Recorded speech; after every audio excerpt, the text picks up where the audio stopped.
반갑습니다. 쉽고 편리한 친환경 농업을 연구하며 건강한 농업을 널리 전파하는 슈거맨입니다. 누구나 쉽게 따라하는 친환경 농법 책을 출간한 저자입니다.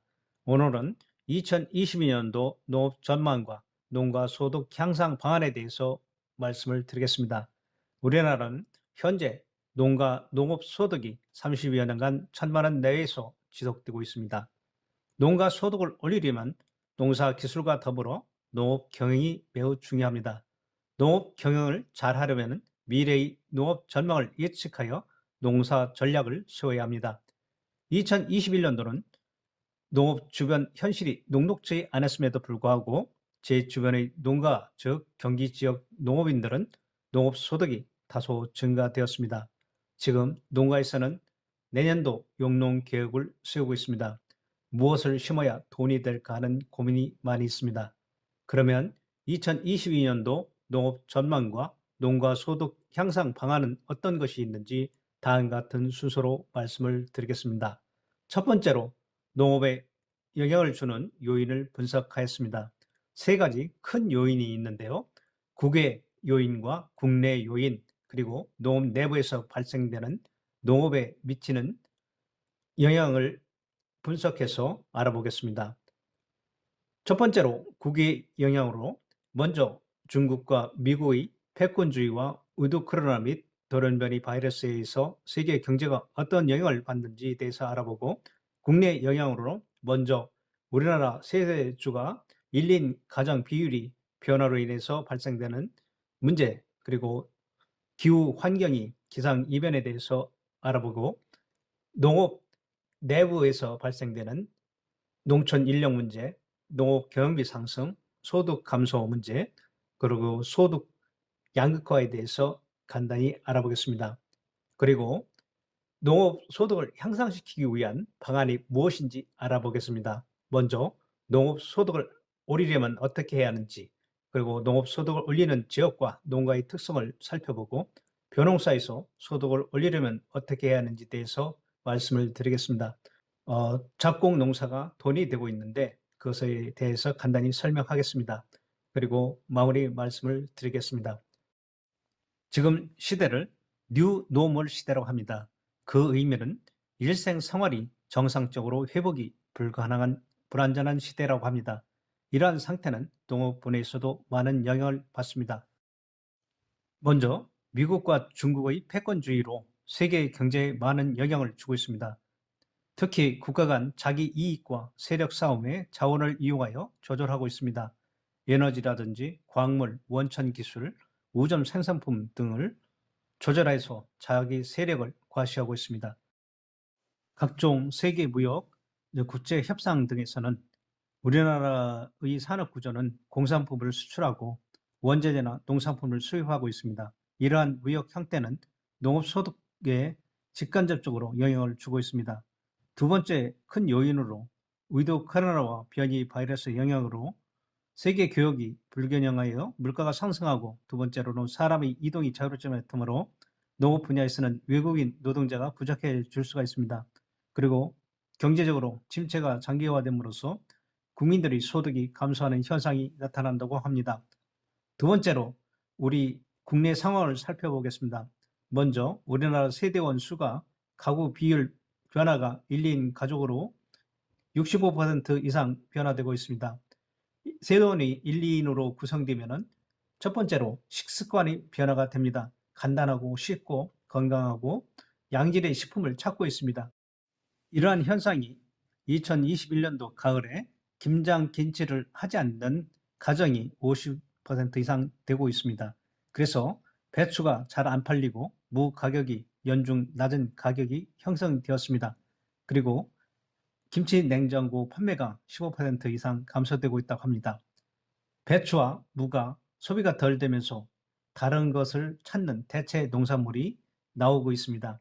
그 대체 농산물이 증가가 되는데, 특히 그 배추 대신해서 열무와 얼갈이 배추가 많이 재배되고 가격이 꾸준하였습니다. 세 번째로 이제 작물 생산이 대량에서 다품목 소량 생산으로 변화되고 있습니다. 그 네 번째로는 포장 단위가 박스에서 소량으로 변화되고 있는데 이제는 농가에서 소량으로 포장하여 출하하고 있습니다. 다섯 번째로는 판매 방법이 라이브 커머스 또는 유튜브, SNS 또는 신속 배달 등으로 인해서 다양하게 이루어지고 있습니다. 두 번째, 기후 환경 변화인데 이상 기후에 의해서 피해가 많이 발생하고 있습니다. 초기에는 저온, 소리, 냉해, 동해 피해가 있고 5, 6월 때는 가뭄과 우박 피해가 있습니다. 7, 8월은 이상 고온과 비 피해, 9월, 10월에는 비로 인해서 피해와 그리고 저온, 냉해 피해가 발생하고 연중, 병해충과 생리장애가 발생하여 품질과 수량이 감소할 뿐만 아니라 과도한 생산비로 인해서 소득이 또한 감소하게 됩니다. 이러한 기후 변화는 새로운 작물이 도입되고 그리고 작형이 변화가 됩니다. 열대 작물이 한계선이 북상하게 됩니다. 한라봉과 사과 같은 것이 북상하게 되고 작형의 구분이 애매모호합니다.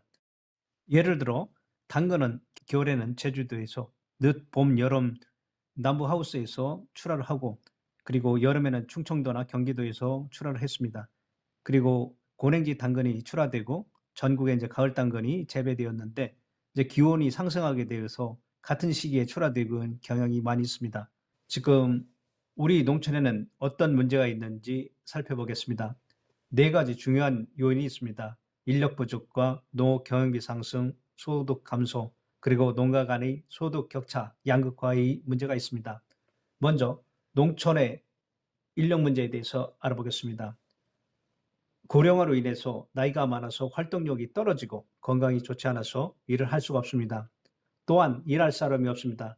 제가 돼지 농장에 갈 일이 있어서 주인을 찾고 있었는데 돼지 분리차량에서 일하는 것을 구경하고 있는 노인분이 있기에 주인이시라고 제가 여쭤봤더니 자기는 일꾼이고 저기 분유장에서 일하고 있는 사람이 사장 주인이라고 말하더라고요. 주인은 열심히 일하고 일꾼은 구경하는 처지가 되었습니다. 농촌에는 일할 사람이 없습니다.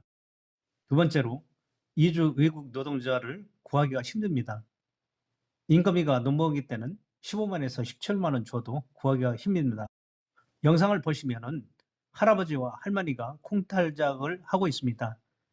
그래서 제가 콩탈작을 일꾼을 사서 하시지 그래요? 여쭤봤더니 인력사무소에서 외국인 노동자가 17만 원을 달라 하길래 한 명만 보내달라고 했더니 혼자는 안 온다고 해서 34만 원을 주고 콩탈작 하기에는 너무 부담이 되어서 노부부가 탈곡하시고 있습니다. 이러한 우리 농촌의 현실입니다. 다음은 농업 경영비 상승입니다. 모든 원재재 가격이 올라서 농업 생산비 가격이 많이 올랐지만은 농산물 가격은 그대로 있거나 약간 오른 편이죠. 그래서 농업 소득이 가면 갈수록 떨어지는 구조이죠. 그 원인은 농업 경영비, 비료나 농약값은 계속해서 오르고 패권주의와 이런 위드 코로나 이런 변이 바이러스에서 더 가중될 것으로 생각이 됩니다. 세 번째로 농업 소득의 감소입니다. 원인은 농산물을 생산하는 데 소요되는 생산비는 오르고 농산물 가격이 오르는 폭은 매우 낮습니다. 그리고 국가에서 사회적 안전망, 그러니까 쌀이라든지 이런 것들을 항상 가격을 낮게 유지시켜야 합니다. 농산물은 물가의 주범이라는 언론에서 많이 떠들고 있고 그리고 농산물은 공공재이다. 그랬지만은 가격이 오르면 수입하고 폭락하면 각자 도생, 알아서 생존하라. 그리고 방치해 두고 있습니다. 그리고 세계 무역 기구에서는 항상 우리나라는 우선순위에서 밀려서 공산품을 수출하고 농업 시장은 개방이 됩니다. 이렇기 때문에 수입이 안 되는 작물을 심어야 돈이 될 수가 있습니다. 영상의 그래프를 보시면은 2017년도에 농업 경영비와 농업 소득을 전망한 것인데요. 2022년도도 비슷한 결과로 진행되고 있습니다. 네 번째로 농업 소득의 양극화입니다. 농촌 내부에서도 농가 간의 빈부차가 상위 20%와 하위 20% 사이에 농가 간 소득 차이가 11.3배 이상 차이 난다고 합니다. 원인은 고령화, 즉 건강과 기술이 차이가 있고요. 두 번째로는 기계와 시설을 갖추고 효율적으로 잘 운영하는 농가는 상위 농가가 되고, 효율성이 떨어지면 파산하는 농가들이 많이 있습니다. 세 번째로 유통을 장악한 벤더, 그러니까 대형마트에 납품하는 사람, 즉 직접 농사를 짓는 사람이 많이 있습니다. 예를 들어서 추울 때는 남부지방, 봄 가을에는 중부지방, 그리고 여름에는 고랭지 지역에 하우스를 많이 짓고 농가를 고용해서 농사를 짓는 사람들이 있습니다. 그리고 산지 수집상 자본과 기술이 충분히 투입됨으로써 그러니까 빈부의 격차가 더 많이 있죠. 지금까지는 주로 세계와 우리나라 상황과 우리 농업 내부 문제를 살펴보았습니다. 다음은 농업 소득을 올리기 위해서 어떤 방안이 있는지 생각해 보겠습니다. 첫 번째로 농사로 돈을 잘 버는 지역과 농업인의 특징에 대해서 한번 알아보겠습니다. 이것은 채소 사례인데요. 장목반 단위로 되어 있습니다. 구성 인원은 180여 농가의 평균 재배 면적이 무가온 하우스 500에서 1000평 내가 재배를 하고 있고, 노지에서는 500평에서 1000평 정도 재배를 하고 있습니다. 농가 평균 소수득이 2020년도 농업 매출이 농가당 8천여만 원 정도 올렸고요. 올해는 2021년도는 조수득이 약 1억 원이 넘게 농업 매출이 잡혀 있습니다. 주 장목은 채소인데 여기서 자세하게 세부 사항을 말씀드릴 수가 없습니다. 왜냐하면은 한 지역에서 잘 되고 있는 작물을 전국적으로 확산이 되면은 과수로 인해서 가격이 폭락할 우려가 있습니다. 농가 보호 차원에서 말씀을 드리지 못한 것을 이해해 주시기 바랍니다. 소득을 높은 지역과 그 지역의 농가 특성을 알아보면 다음과 같습니다. 첫 번째로 연중 수확 주기가 6번 내지 9번 정도로 자본 회수가 빠릅니다. 그리고 부부 중심의 농업을 하고 있습니다. 세 번째로 친환경 농업을 추구하고 농업과 그리고 지자체에서 판매와 지원을 많이 관심을 두고 있습니다. 집단 하나로 지역의 농산물이 가락시장에서 예를 들어서 청과 이 점유율이 높고 가격 협상력이 있습니다. 그리고 재배 기술이 높고 어, 무가온 하우스고 그다음에 관수 시설이 있습니다. 그래서 상품성과 생산성이 항상 유지가 되고 있습니다. 그리고 우리가 농사로 소득을 올리려면 어떻게 해야 하는지 생각해 보겠습니다. 첫 번째로는 적정 규모입니다. 그리고 소규모로 있으면 회전이 빠른 작물을 선택해야 합니다. 두 번째로는 경영 기술이 좋아야 합니다. 재배 기술과 특히 이제 판매, 유통, 시장의 흐름을 알아야 하는데, 예를 들어서 어느 시기에 어느 작물을 심으면은 그리고 어느 품종을 심으면은 돈이 된다는 것을 알고, 특히 같은 예를 들어서 가지라도 어떤 시장은 큰 것을 원하는 곳과 그리고 약간 작은 것을 원하는 것이 있습니다. 그래서 그런 그 시장을 특징을 잘 알아야 합니다. 그리고 이제 기상과 시장 가격을 알아야 하는데, 그리고 이제 예를 들어서 전국의 재배 면적 같은 것을 조사를 해서 그리고 기상을 조사를 해서 그에 대처하는 방법을 연구를 해야 합니다. 그리고 네 번째 이제 마지막인데요. 최소한의 시설과 기계화가 필요합니다. 이것은 요새 기후 변화가 심하기 때문에 그 하우스에서 생산이 안 되면은 또 그 품질이 떨어지거나 그리고 노지에서 또 생산할 시기가 있습니다. 그래서 관수 시설이 없을 때는 품질이 많이 떨어질 수가 있습니다. 또한 기계화가 되지 않으면은 인건비가 많이 오르기 때문에 그 경영비가 많이 올라갈 수가 있습니다. 그래서 최소한의 기계화가 필요합니다. 참고로 작물의 적정 규모를 한번 가지를 들어서 설명해 보겠는데요. 노지 가지가 같은 경우는 부부 중심으로 했을 때 1000평에서 1200평 정도 하면은 조수육을 3000에서 3500 정도 올릴 수가 있습니다. 시설 가지는 500평에서 600평 사이로 조수육을 4000에서 5000 정도 올릴 수가 있습니다. 올해 기준입니다. 벼농사에서 소득을 높이려면 첫 번째로 품종의 선택을 잘 해야 합니다. 특히 작형의 다양화입니다. 조생종, 그리고 중생종, 그리고 만생종을 선택해야 하는데 저희 지역에서는 조생종으로서 히드모비르나 백일미 정도, 그리고 중생종으로서 진상이나 고시가리, 상광, 그리고 만생종으로 용오줌이나 이런 것을 선택해서 출하 시기를 조절합니다. 그리고 소비 다양화, 그리고 밭 가공, 이제 사료별을 심어야 되지 않나 생각이 되고요. 두 번째 중요한 것은 소비자가 선호하는 벼 품종을 재배하는 것입니다. 첫 번째로 단백질 함량이 낮고 밥맛이 좋은 쌀을 재배를 해야 합니다. 그, 그 기술은 질소를 덜 주고 양분이 균형 있게 주어야 밥맛이 좋은 쌀이 됩니다. 특히 소비자가 선호하는 쌀은 반찰 계통의 벼를 좋아합니다. 예를 들어서 진상벼나 백진주벼, 정다미는 올해 진흥청에서 개발한 반찰 계통의 쌀입니다. 그리고 세 번째로는 브랜딩 쌀을 재배하는 경우도 많이 있습니다. 예를 들어서 출수기가 같은 찹쌀 1과 맵쌀 3 비율로 하는 거고, 그리고 예를 들어서 또 진상 3에 고시가리 1 이런 식으로 해서 재배하는 농가들도 있습니다. 그리고 기능 및 특수미를 재배하는 것도 좋을 것 같습니다.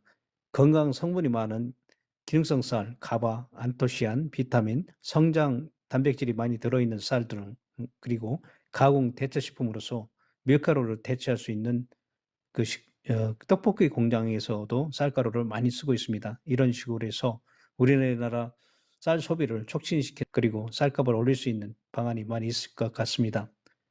그리고 앞으로 돈이 되는 농사 중에 이제 작곡 농사가 있습니다. 논농사보다 작곡 농사가 돈이 되는 경향이 있습니다. 다음은 양재동 작곡 도매 시세를 살펴보면 다음과 같습니다. 평균 가격을 살펴보면 다음과 같이 콩은 70kg에 43만 원, 서리태는 64만 원, 팥은 80kg에 90만 원, 녹두는 78kg에 170만 원, 참깨는 60kg에 173만 원, 들깨가 45kg에 67만 원 정도 나오고 있습니다. 이렇듯 작곡이 돈이 되는 이유는 다음과 같이 설명을 드릴 수가 있습니다. 이제 가격이 안정이 되는 이유인데요. 첫 번째로는 중국에서 코로나로 인해서 보따라상이 없습니다. 중국과 우리나라 이제 평택 국제 여객 터미널 앞에 있면은 그 작곡 뭐 서리태라든지 참깨라든지 이런 수입상들이 많이 있었는데 지금은 없습니다. 그리고 두 번째로는 수입국이 한정되어 있습니다. 중국 외에 소수 국가에서 수입이 들어오기 때문에 한정이 되어 있고요. 세 번째로는 국내 소비자들이 건강에 대한 관심도가 많이 높아져서 수요량이 늘고 있습니다. 네 번째는 국내 생산량이 급격히 늘지 않습니다. 왜냐하면 팥은 수량성이 낮습니다. 시바르당 보통 300평에 130kg에서 150kg 정도 나오고 있습니다. 그리고 녹두는 수확할 때 노동력이 많이 듭니다. 일시 수확하면은 품질이 떨어지는데 저희 지역에서도 녹두를 2번 재배하는 농가도 있습니다. 그리고 저는 세피해를 많이 받기 때문에 그물망 작업이 꼭 필요하기 때문에 그 많은 면적을 못 합니다. 그다음에 기계와 작업이 쉽지 않습니다. 이게 왜 그러냐면 소면적을 쉬거나 산골짜기 같은 조건 분리 지역에서 재배를 하기 때문에 그렇습니다. 마무리 말씀을 드리겠습니다. 농산물을 생산하는 모든 원재재 가격이 상승되고 농산물 가격은 오르지 않아서 농업 소득은 갈수록 떨어지는 구조입니다. 이 농업 위기를 기회로 만들 수 있는 방법이 많이 있습니다. 현재 내가 소유하고 있는 여건을 최대로 활용해서 농사를 짓는 것이 가장 소득을 올리는 방법입니다. 농사는 개미처럼 일하면 돈이 될 때도 있지만은 나중에는 관절과 허리만 아파서 병원을 많이 다녀서 돈을 많이 갖다 주고 있습니다. 따라서 거미처럼 일하라고 합니다. 거미는 계산을 해서 거미줄을 치고 한번 먹이를 잡으면 한 달 동안 먹고 산다고 합니다. 내년도는 어떤 작물이 돈이 될까 하고, 그리고 어떻게 하면은 농비를 아껴서 돈을 벌까 하는 전략을 세우시기 바랍니다. 2022년도는 건강하고 행복한, 그리고 대박을 터뜨리는 해가 되었으면 합니다. 누구나 쉽게 따라하는 친환경 농법을 출간하였습니다. 앞으로 친환경 농업으로 건강하고 돈이 되는 농사가 되는 계기가 되었으면 합니다. 구독과 좋아요는 친환경 농업을 전파하는 데 큰 힘이 됩니다. 감사합니다.